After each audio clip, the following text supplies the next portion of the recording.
ఉండాలి. ఏం పాట పాడినాడు రాసిన చెప్పు తీసుకొని అన్నాలి, మూసింది అందులో పోయి అడగాలని మొత్తం. అప్పుడైనా మైండ్ అంతా ఫ్రెష్ అవుతుంది. ఇప్పటికే సోషల్ మీడియా వల్ల అందరు సంకనాకి పోతున్నారు, ఆయన సన్నాసి ముడగొట్టున్నారు. అంటే ఈ దళితులు మళ్ళీ ఇట్లాంటి పాటలు అర్థం ఉండాలి. ఏదైనా చెప్పినా కానీ ఏదైనా చేసినా కానీ నిజం చెప్తున్నా. ఆయన చేసిన దానికైతే నాకే అసలు ఫోన్ ఓపెన్ చేయాలంటే ఓపెన్ చేయబుద్ధి. దానికోసం పైసలు ఖర్చు పెట్టి అన్ని ఖర్చు పెట్టి ఎందుకు? మళ్ళీ ఆయన ఏమైనా అర్రల వాడినా అంటే మొత్తం స్టేజ్ మీదనే ఇరుక్కుడు. ఏం అర్థం ఉంది ఆ పాట వల్ల? వాళ్ళ నాన్నగారు కూడా ప్రోత్సహించినట్టు మాట్లాడుతున్నారు కదా.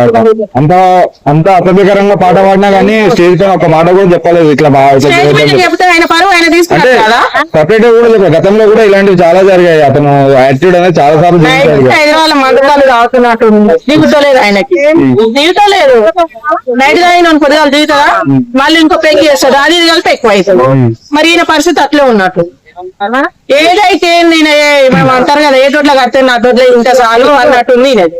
ఏమైతే నాకు పైసలు వస్తుంది అట్లా ఈ సినిమా ఉందంటావా? రిలీజ్ చేసి అంత దమ్ము ఉందంటావా? ఏం పాట అది? రాసిన కొంచెం కూడా సిగ్గులేదు, ఇంకా రిలీజ్ కూడా చేస్తారు ఆ సినిమాలో పాట. ప్రమోషన్ కోసం ఏం ప్రమోషన్ మనవయ్య దేనికి? ఆ ప్రమోషన్ గా పాట దొరికినా దానికి, దేవుళ్ళ పాట దొరకలే, ఇంకేం దొరకలేదా? ఒకటే దొరికినా దానికి అంత కమ్మ ఉన్నది ఆ పాట, అయినా సొంపు ఉన్నది. ఇంకో పాట పాడుకునేది ఉంటుంది. నేను కవర్రా చెప్పేటోడు రాజవంత్ కన్నా బుద్ధి లేదు. అదే మరి రాజవంత్ బుద్ధి ఉండాలి కదా. ఆయన మొహం లెక్కనే ఉండాలి కూడా. జర్నలిస్ట్ ని ధమ్కి ఇచ్చిండు వాడు. జర్నలిస్ట్ ని పట్టుకుని మీరు అపాలజీ నాకు సారీ చెప్పాలి, ఏదైనా నువ్వు బయట పెట్టినప్పుడు ప్రశ్నించి హక్కు ఉంది. నువ్వు ఇన్ని రోజుల నుంచి చూడని వచ్చిందా నీ కాడికి? ఎవరు రాలేదు, ఎవరు ప్రశ్నించలేదు, ఎవరు అడగలేదు. ఈ రోజు అడుగుతుంది అంటే నువ్వు చేసిన తప్పు. నీ పాట వల్ల ఎంతమంది దళిద్రంగా పాడైపోతే చిన్న పిల్లలతో సహా చూస్తున్నారు. ఆయన ఎందుకు సారీ చెప్తారు? అసలు జర్నలిస్ట్ చెప్పాల్సిన అవసరమే లేదు. సారీ తప్పు చేయలేదని, తప్పు చేసిన చెప్పమని చెప్పు. వీడు తప్పు చేసిండు, వీడు బయటకు వచ్చి చెప్పాలి. ఇంకేమీ చెప్తాను చెప్పుకుంటాను.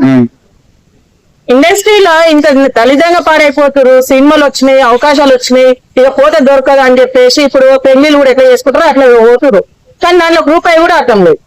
నీ పైసలు లేకపోతే హైదరాబాద్ మస్తుకున్నాయి సిగ్నల్ అడిగానే వేస్తాము మనుషులం పెట్టాను. ఏం పాటలు ఆ పాటలు పాడగానే అర్థం ఉండాలన్నా, సొసైటీ మారేటందుకన్నా దేనికన్నా చెప్పు, అందరూ యాక్సెప్ట్ చేస్తారు. జర్నలిస్ట్ ఆయన ప్రశ్నించిండు, అందరు నోరు మూసుకొని చేత కాకుండా ఓడినాడు. ఫోన్ పిల్లం ఎక్కడ పోతే నా పిల్లం బాగుంటే చాలని ఎవడు అడుగుతారు. ఆయన చేసింది కూడా అదే తప్పు చేసిండు కాబట్టి బయటకు వచ్చి చెప్పిండు. సారీ ఎందుకు చెప్పిండు? సీనియర్ హీరో జేడి చక్రవర్తి గారు కూడా చెప్తే నా ఇష్టం అన్నట్టు కూడా మాట్లాడినట్టు తెలుస్తుంది అక్క. అందరు అడుగుతారు. అనసూయ కూడా ఇప్పుడు ఏడవై బండిలో వీడు కూడా అదే అవుతాడు. ఇంతటితో వచ్చి బయటకు వచ్చి సారీ చెప్తే సరిపోతుంది. అసలు ఏం చూసుకొని ఇంత యాటిట్యూడ్ అంటారు? ఏం లేకని ఏం చూసుకొని ఏం కాదు, ఏం లేకని ఏమని వస్తుందని ఆశ. ఏముంది ఆయనకు చూసుకోనికి? ఏముంది ఆయనకు చూసుకోనికి? ఎంత డబ్బుతో అయితే డబ్బు ఉంటే ఎటవట్టు అది చేసి ఊరుకుంటారా? ఓడుకోడు. ఇంట్లో వరకు పెట్టుకోవాలి, మనిషిని ఇంట్లో వరకు పెట్టుకోవాలి. ఇంట్లో పెట్టుకోనికి శాత కలిస్తే ఒంగాడు చెప్పుకోవాలి. అంతే తప్ప మీరు బయటకు వచ్చి మాకు నచ్చినట్టు పెడతాం, మాకు నచ్చినట్టు చేస్తాం అంటే ఒప్పుకో. మీద అందరం ఇప్పుడు బయటకు వచ్చినప్పుడు ఈ పాటని ఇంట్లో వరకు పెట్టుకుంటే మేము అడిగే వాళ్ళం కాదు, ప్రశ్నించే వాళ్ళం కాదు.